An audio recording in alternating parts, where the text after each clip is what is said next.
Vamos então continuar mais um pouco a nossa conversa.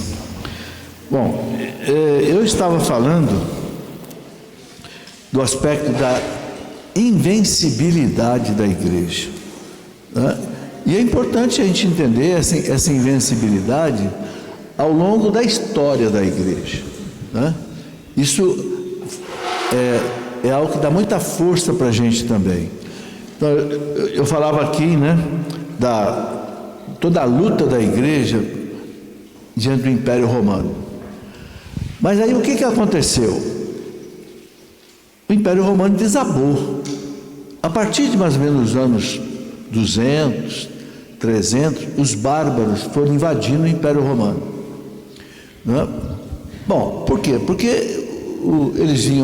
eles eram muitas vezes atacados lá no Oriente. Por exemplo, o Gengis Khan, né, da Mongólia, muitas vezes atacavam os hunos vinham para o Ocidente, e assim por diante outros. Bom, o Império Romano, ele não conseguiu dominar a antiga Germânia, que hoje é a Alemanha, né? O Império Romano chegou até o rio Reno e Danúbio, mas ele não passou. E o Império foi enfraquecendo. Foi enfraquecendo por quê? Porque na medida que o Império não conseguia mais dominar outros povos, o Império foi empobrecendo. Por quê? Porque o Império, ele mantinha suas despesas, mantinha com novas conquistas. Isso foi se esgotando. Resultado, o Império foi enfraquecendo, alta inflação. Outro problema sério do Império, que começou a haver também eles praticavam muito genocídio de crianças que nasciam às vezes, e também abortos. Enfim, o Império começou a acolher os próprios bárbaros dentro do Império como soldados, por necessidade de... Bom, essa é uma longa história que não é o caso de eu desdobrar aqui agora, só para dizer o seguinte: o Império foi implodindo, os bárbaros foram invadindo. Aí é preciso entender que os bárbaros, quando a gente fala de bárbaros, não é uma etnia só, não, são muitas etnias que vinham do Oriente, vinham do Norte, da região da Escandinávia, da Inglaterra, vinham do Sul, da África, né? Enfim, então você tinha godos, ostrogodos, visigodos, vândalos, burgúndios, celtas, tinha alamanos, lombardos. Era um leque de povos bárbaros que acabaram dominando o Império Romano. No ano 476 caiu o último imperador romano, né? E um bárbaro, né, tomou conta do Império. Bom, aí vocês imaginam aquela cidadania toda romana ali misturada com povos bárbaros. Aí interessa para nós o quê? A posição da igreja nisso aí. Bom, é verdade que o imperador, como já falei, no ano 380, 81, Teodósio, já tinha definido o império como cristão. Mas esse cristianismo não tinha descido na alma ainda das pessoas. Foi assim mais um decreto. Ninguém impõe uma religião por decreto. A religião é algo de fora o íntimo. Então o que acontece? Quando o império desabou, os bárbaros tomam conta da situação, a única instituição que ficou de pé foi a Igreja Católica. Essa é que é a verdade. Que os bárbaros aniquilaram tudo, todas as outras instituições. Mas a igreja ficou de pé. Por quê? Porque quando os bárbaros chegaram em 476, a igreja já tinha tido cerca de 50 papas. O primeiro papa foi Pedro, em 60, lá no comecinho, né? E, então a igreja já tinha tido os papas. Dentre eles, os 30 primeiros papas foram mártires. O martiriológio coloca isso. A igreja já tinha os mosteiros, né? Não era ainda de São Bento começou pelo menos em 500, mas tinha os mosteiros de Santo Atanásio, São Basílio e outros. Ou seja, a igreja continuou o trabalho dela de evangelização, não só com os romanos, agora com os bárbaros, porque a igreja ela não quer saber quem está na frente dela. Jesus mandou evangelizar todo mundo, ide a todas as nações, batizando o nome do... Então a igreja começou uma luta de 6 séculos, podemos colocar aí do ano 400 ao ano 1000, a igreja vai trabalhar com a evangelização dos bárbaros. E aí, gente, é uma história maravilhosa, né? Começa com São Leão Magno. São Leão Magno, Papa, doutor da igreja, ele foi Papa de 440 até 460. Para vocês terem ideia, a força desse homem, né? Quando o Átila, rei dos Hunos, chegou em Roma, no ano 450, veja, Roma caiu em 476, então 16 anos antes de Roma cair, Átila, rei dos Hunos, que era um bárbaro terrível, os historiadores chamavam o Átila de o flagelo de Deus, porque onde ele chegava, ele saqueava tudo, queimava, matava, roubava. Átila chega em Roma para saquear Roma, era tudo o que ele queria. E aí os historiadores contam o que aconteceu. O imperador romano fugiu de Roma e foi para Ravenna, no norte da Itália. Quem é que foi enfrentar Átila na entrada de Roma? São Leão Magno. O que ele fez? Pegou o ostensório com Cristo, com um grupo de padres, bispos com ele, e foram encontrar com Átila. E se encontraram no rio, na entrada de Roma. Átila estava com os bárbaros dele do outro lado, e o Papa estava do lado de cá. Daniel Rups conta esse encontro, como é que foi. Átila gritou lá: quem é que vem aí? Ele disse: é Leão, bispo de Roma. E disse que o Átila sozinho meteu o cavalo dele dentro do rio, e o Papa também foi. Os dois se encontraram no meio do rio, conversando. Ninguém sabe o que aconteceu da conversa deles ali. Átila fez meia volta e sumiu com o exército dele. Foi embora. Os historiadores não sabem explicar o que aconteceu. Alguns acham que Átila deve ter visto um sinal no céu. Outros acham que Leão negociou com ele uma quantidade de dinheiro para ele não saquear Roma. O fato é que Átila foi embora. Depois Átila esteve na França também, em Paris, enfrentou Santa Genoveva, né? E outras coisas interessantes. Então vocês vejam aí o papel da igreja. O imperador foge e depois, passa um tempo, veio um outro bárbaro, acho que em 456, chamado Genserico, que era o rei dos vândalos, e mesma coisa, para saquear Roma. Era outra etnia. De novo, o Leão Magno vai conversar com Genserico e segura Genserico, não deixa Genserico saquear Roma. Então, aí vocês começam a ver quem que ficou, a única instituição que ficou de pé foi a igreja. E aí a igreja começa então o trabalho de evangelização dos bárbaros. Os monges se tornaram missionários. Aí vamos ter um segundo papa gigante, que foi São Gregório Magno. Só que Gregório Magno foi o primeiro papa beneditino. Por volta do ano 500 e pouco, São Bento fundou a ordem de São Bento, né? Os beneditinos, e que se espalharam pela Europa. Gente, a ordem de São Bento, não é à toa que São Bento é chamado de o patrono da Europa, o pai da Europa. Bento conseguiu colocar na Europa milhares de mosteiros, em toda a Europa, em todos os países praticamente. E é essa massa cristã que foi evangelizando os bárbaros.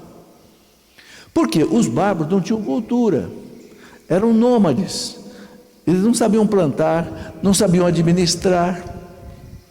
Então, o que a igreja sabiamente fez? A igreja penetrou no meio deles. e começou a fazer o papel de administrador. Então os bispos eram quase que os administradores das cidades. E o povo gostava, tanto é que o povo dizia: é bom viver à sombra do báculo. O que é o báculo? O cajado do bispo. Por quê? Porque aquela ordem institucional que havia em Roma desabou.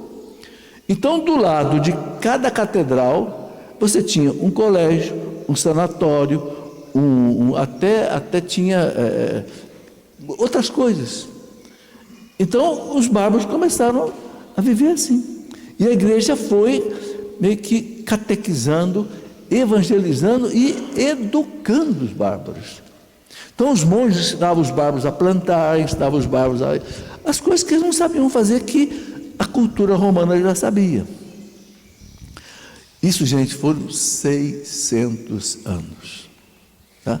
Até que nós vamos chegar por volta do ano 1100, onde toda a cultura, toda a arte, música, direito, tudo ficou na mão da igreja.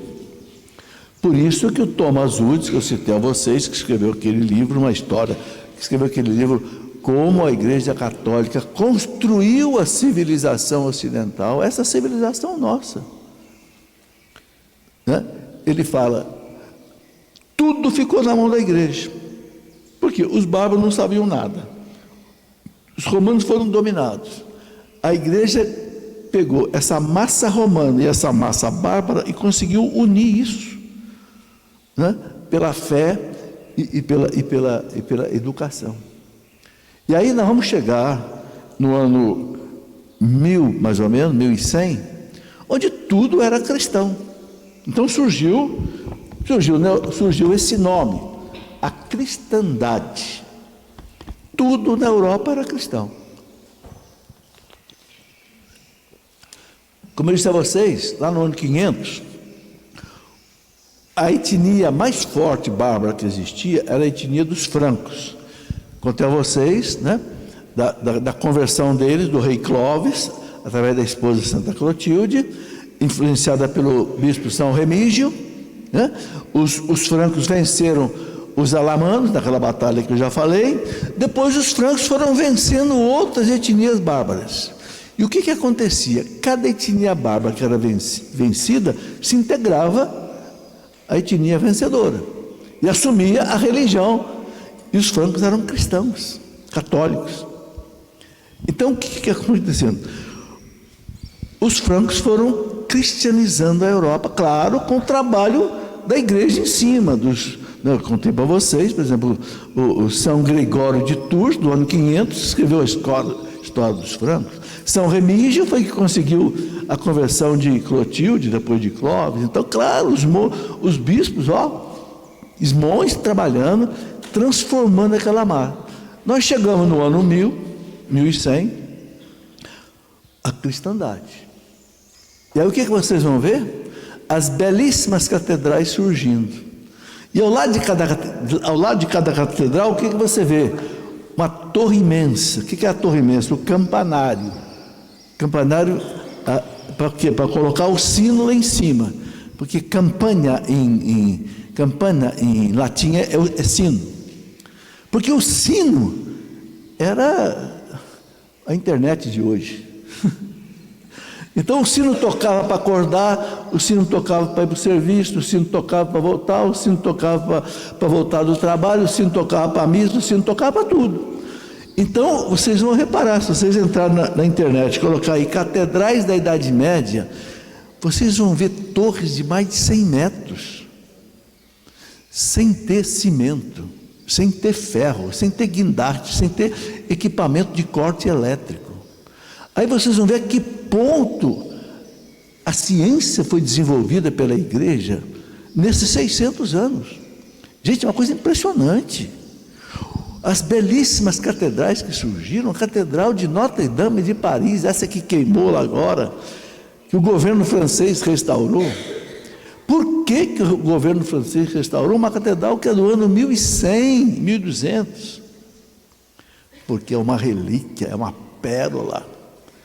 Aí vocês veem o que a igreja desenvolveu nesses 600 anos, o que os monges desenvolveram nesses 600 anos, de ciência, de tecnologia, de arquitetura, de tudo, de tudo, de tudo. Quem inventou as notas musicais, dó, ré, mi, fá, sol, lá, sol, dó, foi um monge, Arezzo, do ano 1100. Tudo ficou na mão da igreja. Se vocês entrarem no Google, escrever assim, padres cientistas na Idade Média, eu estou falando do ano 500 ao ano 1500, os 1000 anos da Idade Média, vocês vão encontrar mais de 200 padres e monges cientistas que inventaram tudo que o mundo tinha até hoje. Por isso que o Thomas Woods fala que a igreja construiu a civilização ocidental. Código de lei. Qual foi o primeiro código de lei que apareceu na história da humanidade no Ocidente? O Código de Direito Canônico, no ano 1000. A partir dali surgiram os códigos de direito internacional e outras coisas. Entende? Então, a igreja ela foi a construtora da civilização ocidental. Isso é uma coisa fascinante. Tá? Eu queria ler para vocês aqui, rapidamente, alguns testemunhos de historiadores sobre isso. Eu tenho aqui na página 170, historiadores modernos, historiadores de alto nível, americanos principalmente, que eles colocam alguns dados interessantes que faz a gente pensar. Só achar aqui certinho. Olha, aqui vou colocar uma pequena amostra, tá?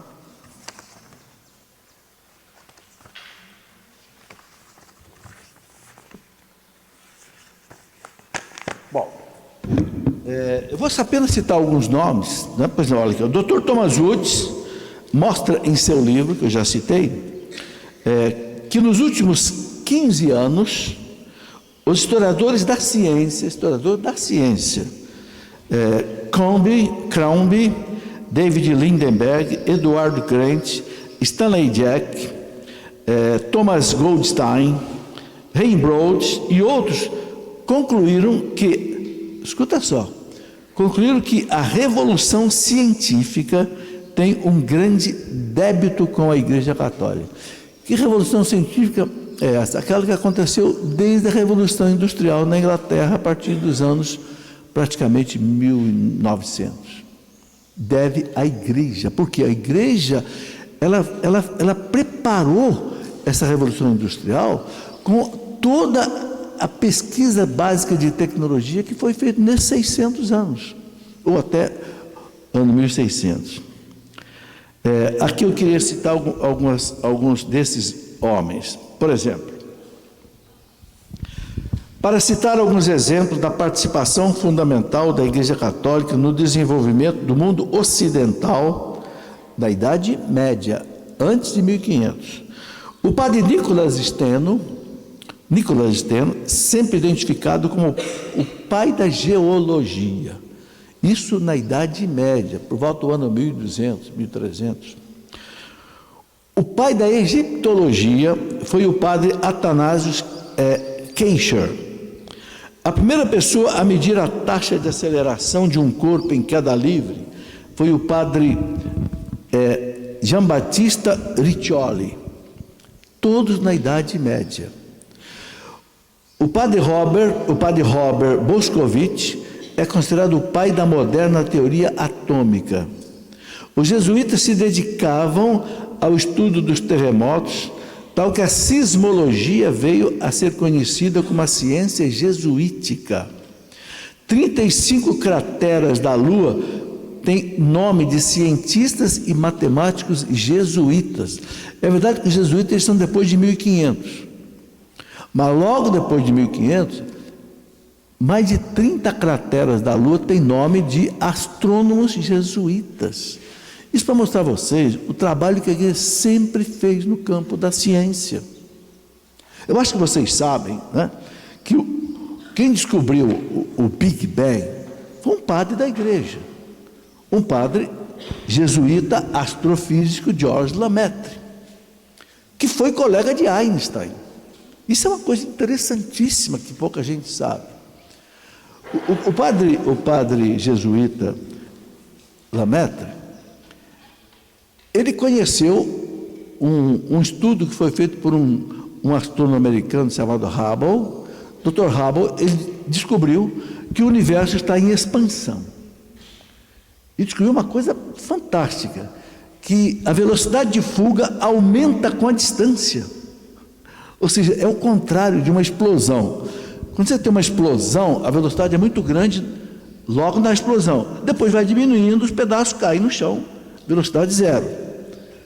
O universo é o contrário. O universo... Quando começou o Big Bang, a velocidade de fuga aumenta com a fuga. Os físicos ficam doidos, onde é que isso vai parar? Ou seja, não foi uma explosão. Tanto que os físicos não falam mais em Big Bang, grande explosão, eles falam em Big Expansion, ou Big Inflation. Uma inflação, uma expansão. Bom, o padre George Lemaitre, por volta aí de 1900 e pouco, doutor em astrofísica, um padre jesuíta, doutor também, levou para o Einstein, que era contemporâneo dele, a proposta dele, do Big Bang. Bom, se o universo tem expansão, então teve um início, que ele chamou de ovo cósmico, uma singularidade. Uma coisa impressionante, que o padre George Lemaitre chegou à conclusão, que numa partícula, ele disse infinitamente pequeno, o universo inteiro estava lá dentro. Isso ele chegou por cálculos matemáticos, baseados na teoria geral da relatividade do Einstein. Eu pude estudar essa teoria no ITA. E o Einstein disse: não acredito. Ao padre, bom, vamos sentar que eu vou explicar para você. E o padre explicou em cima da teoria geral da relatividade, que poucas pessoas no mundo entendem. Teoria geral da relatividade do Einstein, você conta talvez nos dedos da mão quantas pessoas entendem isso. E o padre George Lemaitre explicou para o Einstein. O que o Einstein disse? Aceito. É a melhor explicação que eu já encontrei para a origem do universo. Um padre da igreja católica, eu estou mostrando isso para mostrar a vocês, como a igreja sempre foi, especialmente os jesuítas, né? Agora, por que os jesuítas sempre estudaram muito?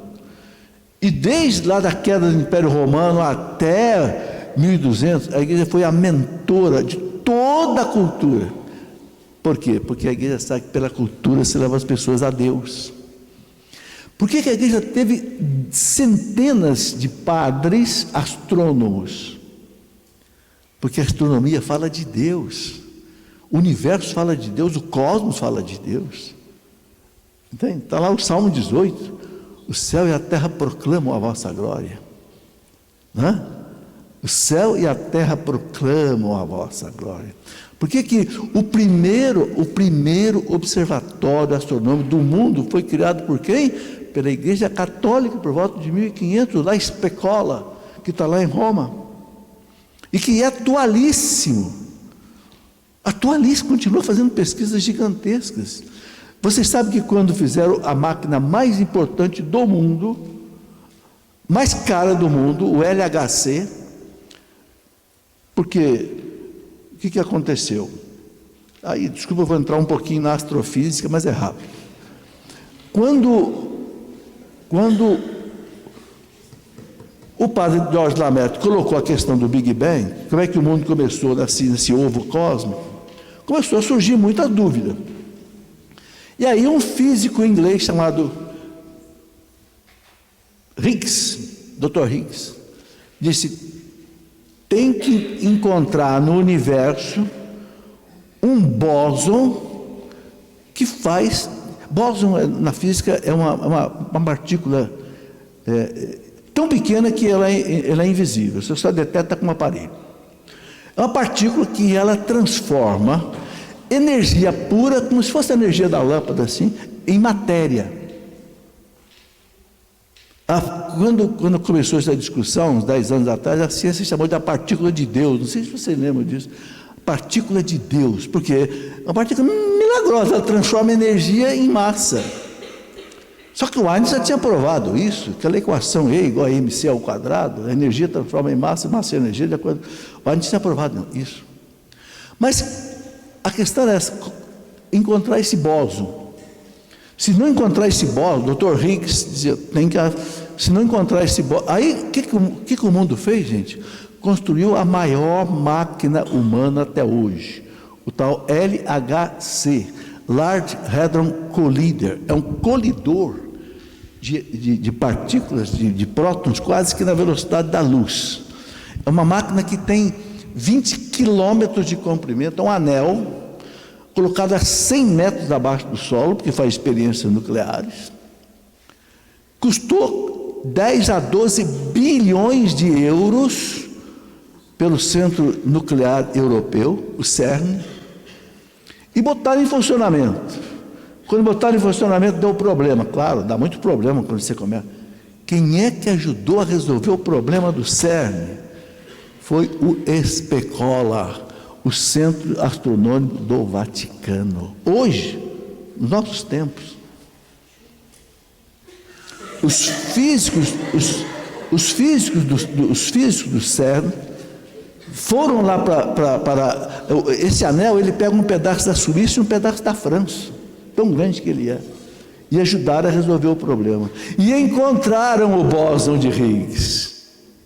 E o Dr. Higgs recebeu o prêmio Nobel de Física por causa disso. Ou seja, comprovaram que o padre George Lemaitre estava certo. O mundo começou no Big Bang. Mas aí vem a pergunta: quem colocou o mundo lá dentro? Uma partícula infinitamente pequena com uma temperatura de 2 bilhões de graus, que levou 14 bilhões de anos para chegar até nós. Gente, é uma coisa que a gente entra nesse mundo da astrofísica. Mas por que eu estou colocando isso para vocês? Não é para falar de astrofísica, é para falar da participação da igreja na ciência. Entende? A igreja foi a mentora de toda a civilização, né, que nós temos até hoje no Ocidente. A civilização mais bela do mundo é a nossa, gente. E eu vou provar a vocês por quê. Todas as descobertas científicas importantes que houve na história da humanidade foi aqui no Ocidente. Onde é que nasceu o rádio, a televisão, a máquina a vapor, o trem, o automóvel? Tudo é aqui no Ocidente. O Oriente não fez nada. Você sabe por que o Oriente não fez nada? Tem um doutor em ciência, em história da ciência, ele é citado nos livros, Dr. Stanley Jack. Dr. Stanley Jack, ele é doutor em história da ciência. Ele fala assim: a ciência nasceu morta no Oriente, na Ásia. Por quê? Na África. Por quê? Por causa da cosmovisão errada que eles tinham do mundo. O que é essa cosmovisão? O panteísmo. Tudo é Deus. Tudo é Deus. Então a vaca é Deus, a árvore é Deus. Então eu não tenho que estudar a árvore, porque se eu estudar a árvore, eu estou profanando Deus. O que aconteceu aqui no Ocidente? Cristão, a igreja, não, Deus é Deus, a criatura é criatura, e a criatura foi criada por Deus com leis, e eu posso estudar essas leis. E o que a igreja fez é que se debruçou em cima da natureza, aprendeu as leis da medicina, da biologia, da engenharia, da arquitetura, desde lá dos anos 500. E a igreja desenvolveu tudo. Vocês não vão achar nada descoberto no Oriente. O que o Oriente tem hoje foi levado do Ocidente para lá. Mas a descoberta aqui. Veja que coisa impressionante. A cosmovisão, uma visão errada do mundo, fez a ciência nascer morta no Ocidente. E aquela nasceu viva. Entenderam? Então, vale a pena vocês se aprofundarem nisso, né? Nesse livro que eu escrevi, sobretudo, uma história que não é contada. Quem gosta disso, ali eu desdobro a coisa com bastante detalhe. Que eu fui pesquisar nesses livros todos aí, desses gigantes que estão hoje escrevendo essas coisas. Bom, mas eu queria agora abordar um outro assunto, que é o seguinte: eu falei a vocês da questão da infalibilidade, da invencibilidade da igreja. Agora eu queria gastar um tempinho também falando um pouco da infalibilidade da igreja. A igreja é infalível? É. Em quê? Em quê? Apenas em doutrina. A igreja não é infalível, nem o Papa. Quando fala de política, pode errar. Esse dia do Papa Francisco diz que o Lula é um inocente. Ai, meu Deus do céu. Será que o Papa não sabe quando foi condenado 4 vezes? Alguém mal intencionado foi lá botar veneno na cabeça do Papa. Eu não sou obrigado a seguir essa posição do Papa. Ele é o meu Papa, eu rezo por ele, respeito, amo, mas eu não sou obrigado a concordar com o Papa em política, em administração, em música. O Papa pode gostar do Mozart ou gostar do Chopin. Qual é o problema? Tá certo? E aí, entende? É Papa, respeito, amo e é Papa legítimo. Ninguém pode virar as costas para ele, não. Ele é Papa legítimo. Quando a gente estuda a história da igreja, a gente sabe que teve muito Papa atravessado. Muito. Gente, aqui teve um Papa com 12 anos de idade, 18 anos de idade, sabiam disso? Um Papa com 18 anos de idade, o João 12. Diz que o homem fazia verdadeiras orgias no palácio dele. E era Papa legítimo. Tanto foi que ele foi destronado pelo imperador Otão I. Gente, Jesus sabia que a igreja dele ia passar por isso. Judas já traiu Jesus, um dos apóstolos já traiu Jesus. Então, a igreja teve muito problema. Quem foram os grandes hereges na igreja? Nós leigos? Os bispos? Os apóstolos? Os padres? Não tem leigo, porque ninguém segue a gente. Mas um padre famoso, um bispo famoso. Eu estou colocando isso para vocês não se assustarem com as coisas que acontecem hoje na igreja, que já aconteceu coisa muito pior, gente. Já aconteceu coisa muito pior. Só para dar uma ideia para vocês, no século X, 5 papas foram assassinados. Por quem? Por gente da igreja. Foi chamado século de chumbo. Para essa igreja ia afundar, né? Por causa da questão também do feudalismo, por causa da invasão, segunda invasão dos bárbaros. Aí uma família queria fazer um papa, outra família queria fazer o papa, a família perdia, ela envenenava o papa, vai eleger um papa do lado de cá. Os Médici, os Spoleto, os Corsini, aqueles famosos, né? Gente, a igreja passou por tudo isso. E a igreja é invencível. Infalível, mas ela é infalível em quê? Ela é infalível na doutrina, na fé e na moral, só. O Papa só é infalível se ele proclama um dogma, e não mais de 14 vezes na história da igreja um Papa proclamou um dogma. Bento XVI não proclamou nenhum dogma, Francisco não proclamou nenhum dogma. O último Papa que proclamou um dogma foi João Paulo II. Qual foi o dogma que ele proclamou? O sacerdócio na igreja é só para homem. Porta fechada. O pessoal continua discutindo isso aí, mas está dogmatizado. No documento Ordinatio Sacerdotalis, Papa João Paulo II colocou bem claro: a igreja não tem competência para mexer nisso. Ou seja, abriu o sacerdócio feminino. E ele explicou por quê. Porque quando o Verbo se encarnou, o Verbo, ele não tem sexo. Segundo a pessoa da Santíssima Trindade, Deus não tem sexo. Por que ele se encarnou como homem e não como mulher? Porque ele veio ser sacerdote do Deus Altíssimo. Entende? E o Papa disse, isso não é questão sociológica, nem questão de feminismo, é questão de teologia.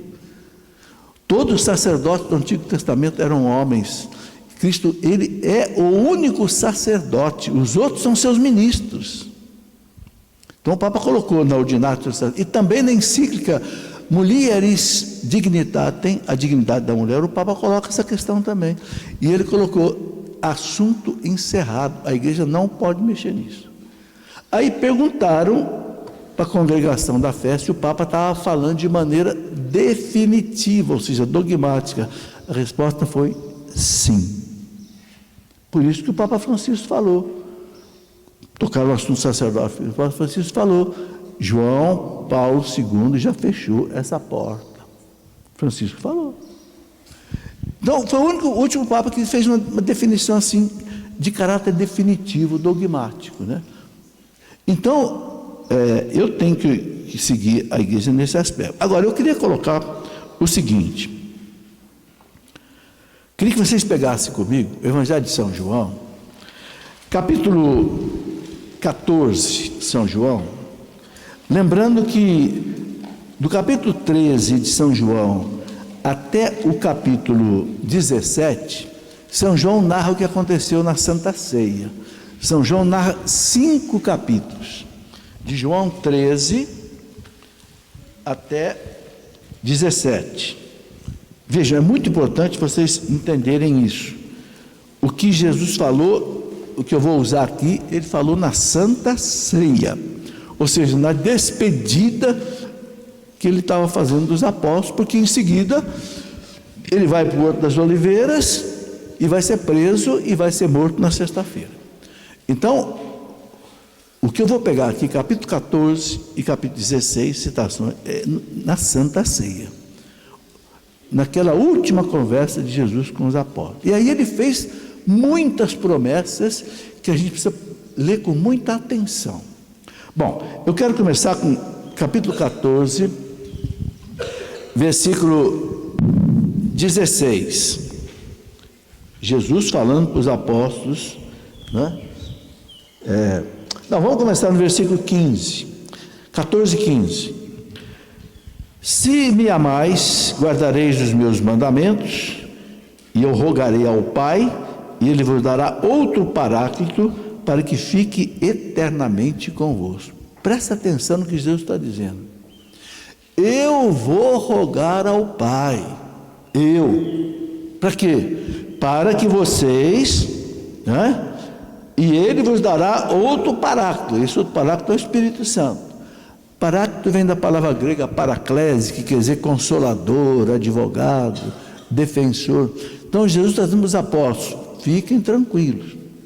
Eu vou pedir ao Pai que mande para vocês o Paráclito, que fique eternamente convosco. Olha aí, olha que promessa.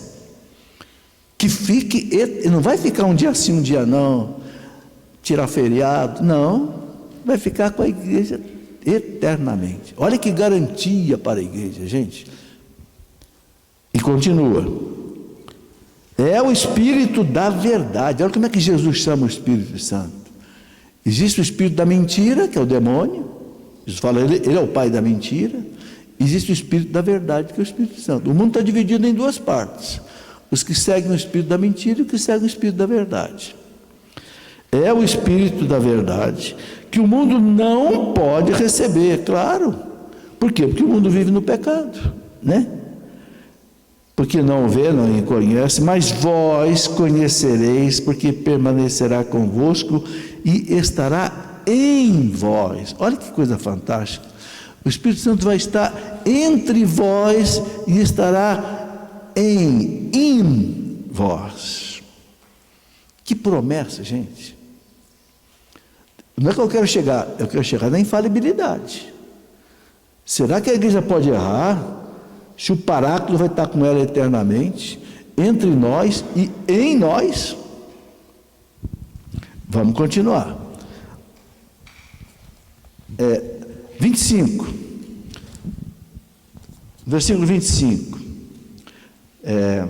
Não, 25 não, peraí. Só um minutinho. 14, a promessa do Espírito Santo. Sim, 25.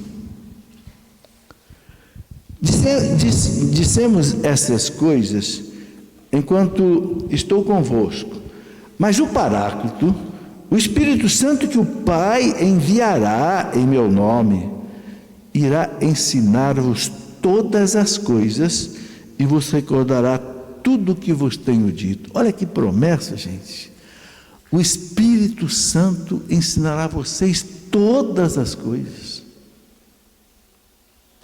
Todas as coisas. E relembrará a vocês tudo o que eu disse. Jesus não escreveu uma linha. Os apóstolos começaram a escrever 20 anos depois, só que o Cristo foi para o céu. Por que os apóstolos escreveram tudo depois? Os evangelistas? O Espírito Santo recordará a vocês tudo o que eu disse. Vocês sabem que antigamente era muito difícil escrever. Está certo? Então, olha que promessa. O Espírito Santo ensinar-vos a todas as coisas. Gente, isso não é promessa de político. Isso é promessa de Deus, que se cumpre. Então, o Espírito Santo ensina para a igreja todas as coisas.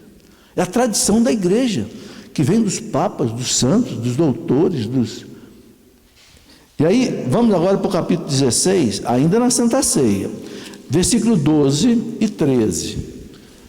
João 16, 12 e 13. O que tem aí no 16? João 16, 12. Eu tenho um pouco de dificuldade de ler, mas eu acho que com calma. Está aqui. Muitas coisas ainda tenho a dizer-vos, mas não as podeis suportar agora. Claro, já era Santa Ceia. Muitas coisas eu ainda tenho a dizer-vos. Eu não posso falar para vocês agora de escatologia, pneumatologia, cristologia, mariologia, né? Liturgia, não dá, né? Aí vem o 13. Quando vier o Paráclito, o Espírito da verdade, ele vos ensinará toda a verdade. Olha aí, que promessa, de novo. Ele já tinha falado lá atrás, o Espírito vem, vai ensinar vocês todas as coisas, vai lembrar vocês tudo o que eu disse. Aí ele mais uma vez, eu tenho muitas coisas para dizer para vocês, mas vocês não podem entender agora. Um monte de apóstolos, quase todos analfabetos, pescadores, mas fica tranquilo, quando vier o Paráclito, o Espírito da verdade, ele vai ensinar vocês todas as coisas. Gente, é por isso que nós temos um credo que tem 2000 anos e que não mudou nada, e não pode mudar, porque quem é que ensinou todas as coisas para os apóstolos? Os apóstolos escreveram o credo, o símbolo dos apóstolos. Não foi Jesus que ditou o credo para os apóstolos? Não, os apóstolos formularam o credo. O que era o credo? O credo era a catequese que eles davam para o povo, e como o povo precisava fixar as verdades básicas, surgiu o credo, o símbolo dos apóstolos, que depois, lá no concílio de Nicéia, Constantinopla, lá depois, no ano 325, saiu o credo niceno constantinopolitano, aquele credo mais longo, que foi preciso, por quê? Por causa das heresias que surgiram. A heresia que negava a divindade de Jesus, o arianismo, e a heresia que negava a divindade do Espírito Santo, o macedonismo, de Macedônio, que era patriarca de Constantinopla. Está aí o credo de 2000 anos. Está aí que os sacramentos são 7. Você encontra na Bíblia que os sacramentos são 7? Se encontrar, mostra para mim. E por que são 7? Porque o Espírito Santo ensinou para a igreja. Está na tradição da igreja. Por isso que a igreja não seguia só pela Bíblia. O documento do Concílio Vaticano II, Dei Verbum, significa a palavra de Deus, que é uma constituição dogmática do Concílio Vaticano II, diz assim: a igreja não tira toda a verdade que ela acredita.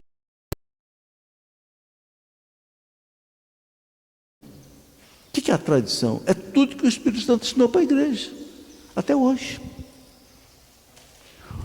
E Jesus não ensinou como é que era para celebrar a missa. Jesus não ensinou como é que se tinha ou não tinha intercessão de santos. Jesus não ensinou nada sobre purgatório. Jesus não ensinou. Como é que a igreja aprendeu tudo isso? O Espírito Santo ensinar-vos-á todas as coisas. Fica tranquilo. Vocês não podem agora ouvir o que eu tenho para dizer para vocês. Já está acabando a Santa Ceia, daqui a pouco eu estou morto. Deixa o Espírito. Gente, isso chama-se tradição da igreja. Vocês já viram como é que São João termina os evangelhos dele? No capítulo, quem quiser seguir aí, pegar o evangelho de São João, no finalzinho, nos últimos 2 capítulos, o que São João diz aí nos últimos 2 capítulos do evangelho dele? São João termina dizendo assim, né? Eu não vou ler aqui, mas vocês podem, pega os 2 no capítulo 21, 22 ou 20 e 21 de São João. Os últimos versículos desses 2, o que São João disse? Se fosse escrever tudo aquilo que Jesus disse e fez, o mundo seria pequeno para conter todos os livros que precisariam ser escritos. O que São João está dizendo? Tem muita coisa que Jesus disse que fez que não está escrito. E aí, o meu amigo protestante diz, eu só acredito na Bíblia. Mas meu amigo, Jesus está dizendo que não está tudo aqui. Então você está com um pedaço da revelação, falta um pedaço da revelação, que é o que o Espírito Santo ensinou. Aí São João fala, disso tudo, na outra passagem de São João, isso que escreveu, esse pouco que nós escrevemos, foi apenas para que vocês creiam que Jesus é o Senhor e crendo tenham nele a vida eterna. O que São João diz? Nós só escrevemos um pouquinho, né? São João que menos escreve os milagres de Jesus, né? Só escrevemos para que vocês creiam que ele é o Senhor e crendo tenham a vida no seu nome. Gente, tem muitas e muitas coisas que, né? Indulgência, purgatório. Você não vai encontrar a palavra purgatório na Bíblia, mas você vai encontrar o embasamento do purgatório. Entende? Então, vejam, esta infalibilidade da igreja é uma coisa impressionante. Olha, gente, nós já tivemos 267 papas. Nunca um papa da igreja cancelou um documento, um dogma de um papa anterior. Nem os papas piores, nem um Alexandre VI, nem um João XII, que foram papas altamente questionados, nunca uma bula pontifícia deles foi cancelada. Sabia disso? Porque uma coisa é o homem, outra coisa é o Papa. Ele, como homem, ele peca, ele se confessa, mas a hora que ele atua como Papa, vigário de Cristo na terra, ele tem assistência do Espírito Santo. O Espírito Santo não deixa ele errar em coisas definitivas. Como eu falei, não é ciências e outras coisas. Isso é muito importante a gente entender, né? E outra coisa, a igreja já realizou 21 concílios ecumênicos. O concílio ecumênico é aquele concílio em que o Papa chama todos os bispos do mundo, não é um sínodo, que é apenas uma reunião de 10% dos bispos. Não, o concílio ecumênico chama todos os bispos do mundo. No último concílio que teve o Vaticano II, tinha 2.600 bispos em Roma. Uma apoteose. Nunca um concílio ecumênico cancelou uma definição doutrinária de um concílio anterior. Nunca. Ou seja, o Espírito Santo ele não se contradiz. Ele não ensina para a igreja uma coisa no século I, outra coisa diferente no século X, outra coisa no século XX, não. Quer ver um exemplo? Lá por volta do ano 780, surgiu uma heresia, chamada iconoclasmo. Era quebra de imagens. Ícone, né? E claro, quebra de imagem. Lá em Constantinopla. Foi uma revolução terrível, porque o imperador, que era cristão, aderiu à heresia. Então foi uma guerra, e morreu muita gente. Bom, o que a igreja fez? Concílio de Nicéia II, no ano 789. A igreja foi estudar a questão das imagens. E a igreja estudou. E disse o quê? As imagens são lícitas, devem ser colocadas nas vestes sacerdotais, litúrgicas, devem ser colocadas nas paredes, devem ser colocadas nas ruas. Isso em 789. Nunca mais a igreja estudou a questão das imagens. Pode o protestante falar, pode os muçulmanos não querer, pode os judeus não querer. A igreja fala, c'est fini, ponto final. O Espírito Santo já ensinou para a igreja há 1.200 anos atrás, ponto final. Gente, essa estabilidade da fé católica é que deixa a gente forte, tranquilo. Você sabia que nunca a nossa fé... O mundo fica doido com a igreja. Mas que igreja é essa que não aceita casamento de homem com homem? Não aceita, porque Cristo não aceita. Que igreja louca é essa, medievalista, que não aceita aborto, não aceita eutanásia, não aceita ideologia? Não aceita e não vai aceitar. Porque o Espírito Santo não ensinou isso. Entenderam? Esta é a nossa fé. Para a gente terminar, mais um ponto que eu queria abordar, para a gente terminar. A Bíblia, a palavra de Deus, como disse o padre Paulo Ricardo, não caiu do céu com zíper e tudo, né? Não. Quem montou a Bíblia? A Igreja Católica Apostólica Romana, vocês sabem disso. A igreja, desde que começou a estudar o cânon bíblico, ou seja, o índice, desde o primeiro século. A teologia foi crescendo, chegou a um ponto, chegou na teologia bíblica. Então, lá por volta do ano 200, já tinha o famoso cânon de Muratório. O que era o cânon de Muratório? Muratório foi um pesquisador que encontrou, lá do ano 200, um primeiro índice da Bíblia, que não é esse aqui ainda, mas era quase isso daqui. Não tinha algumas cartas, parece que não tinha carta aos Hebreus, não tinha não sei o quê, mas foi então, já no ano 200, a igreja pesquisava quais eram os livros considerados inspirados pelo Espírito Santo, chama-se cânon de Muratório. Depois, até o século IV, a igreja fechou o índice da Bíblia. Aí teve o concílio de Cartago III, que Santo Agostinho participou, Cartago IV, Santo Agostinho participou, e a igreja, depois de todo o trabalho de São Jerônimo, que por volta do ano 370 traduziu a Bíblia do grego e do hebraico para o latim, a chamada Vulgata, a igreja fechou o cânon da Bíblia, e ponto final é esse aqui. Então, quem que garante para você que isso aqui é a palavra de Deus? Igreja Católica Apostólica Romana. Não tem um livro da Bíblia que traga o índice da Bíblia. Quem é que fez o índice da Bíblia? Diz que 72 livros aqui são inspirados, palavras. A Igreja Católica, ou seja, quem não acredita na Igreja Católica, na infalibilidade, não devia ler a Bíblia. Ou devia ler a Bíblia como um romance qualquer, mas não como palavra de Deus. Ah, mas os protestantes tiraram 6 livros da Bíblia. Por que eles tiraram 6 livros da Bíblia? Por arrogância. Não tem jeito de usar outra palavra. Porque, aqui não sei se vocês sabem, o Antigo Testamento, que a igreja segue, é o Antigo Testamento da chamada versão da Septuaginta. O que é a Septuaginta? 200 anos antes de Cristo, o rei do Egito queria ter na biblioteca de Alexandria, que era a maior biblioteca do mundo, ele queria ter todos os livros do mundo. Então, ele não tinha a Bíblia em grego, porque se falava o grego em Alexandria.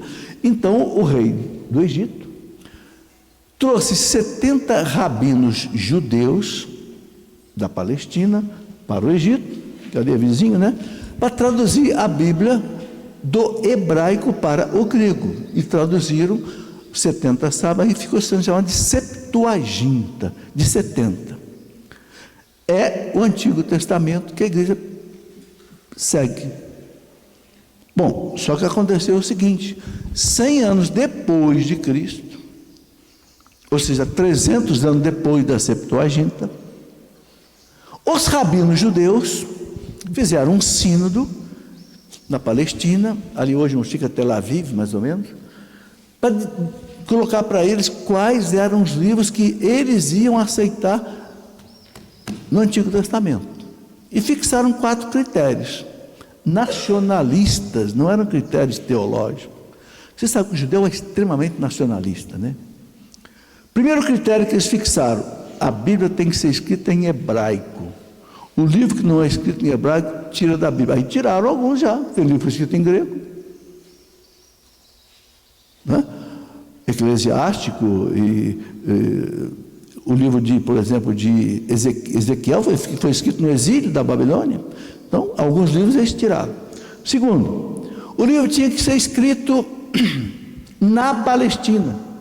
Alguns foram escritos fora da Palestina, então tiraram. Terceiro, o livro tem que ser escrito até a volta do exílio, que foi em 537 a.C. O livro que foi escrito depois não pode, então tiraram Macabeus 1, tiraram Macabeus 2, tiraram Sabedoria.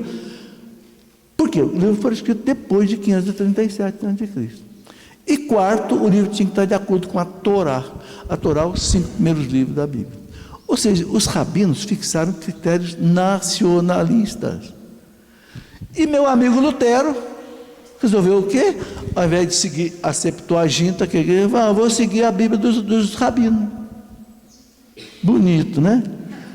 Ao invés de seguir a Bíblia dos santos doutores, santos padres, que sempre seguiram a Septuaginta, vou seguir a Bíblia dos rabinos judeus que fizeram esses critérios nacionais. É isso que aconteceu. Por isso que eles ficaram com 6 livros e alguns reditos a mais. Está aí. Essa é uma verdade histórica, gente. Não estou aqui querendo bater nos protestantes, né? É uma verdade histórica. Entendeu? Vejam que, olha que coisa impressionante. A igreja não deixou entrar aqui na Bíblia mais de 200 livros. Do Antigo Testamento, uns 80 e tanto. Do Novo Testamento, tem um autor italiano chamado Vittorio Messori, que escreveu um livro, Hipóteses sobre Jesus, um homem muito capacitado. Ele diz que só de evangelhos falsos, no século I, II, III, tinha cerca de 80 evangelhos falsos. Tinha evangelho de Filipe, de Pedro, de Tomé, de João, de Madalena, de sei lá o quê. A igreja falou, fora. Quem é que deu esse carisma para a igreja de interpretar o que é a palavra de Deus e o que não é a palavra de Deus? Esse feeling divino, o Espírito Santo. O Espírito Santo ensinar-vos a toda a verdade. Olha que coisa impressionante. Os protestantes tiraram 6 livros da Bíblia, mas não ousaram colocar na Bíblia um livro que a igreja tinha retirado. Dos 200 e tanto. Os apócrifos. Ou seja, eles seguiram a igreja católica. Seguiram a inspiração que a igreja católica recebeu. Isso não é para bater nos protestantes, isso é para mostrar a verdade, que a verdade vos libertará, não é isso? Então, está aí. Pronto, é isso que eu tinha para dizer para vocês hoje. Um grande abraço, que Deus os abençoe. O resto vocês têm aí para estudar nos livros.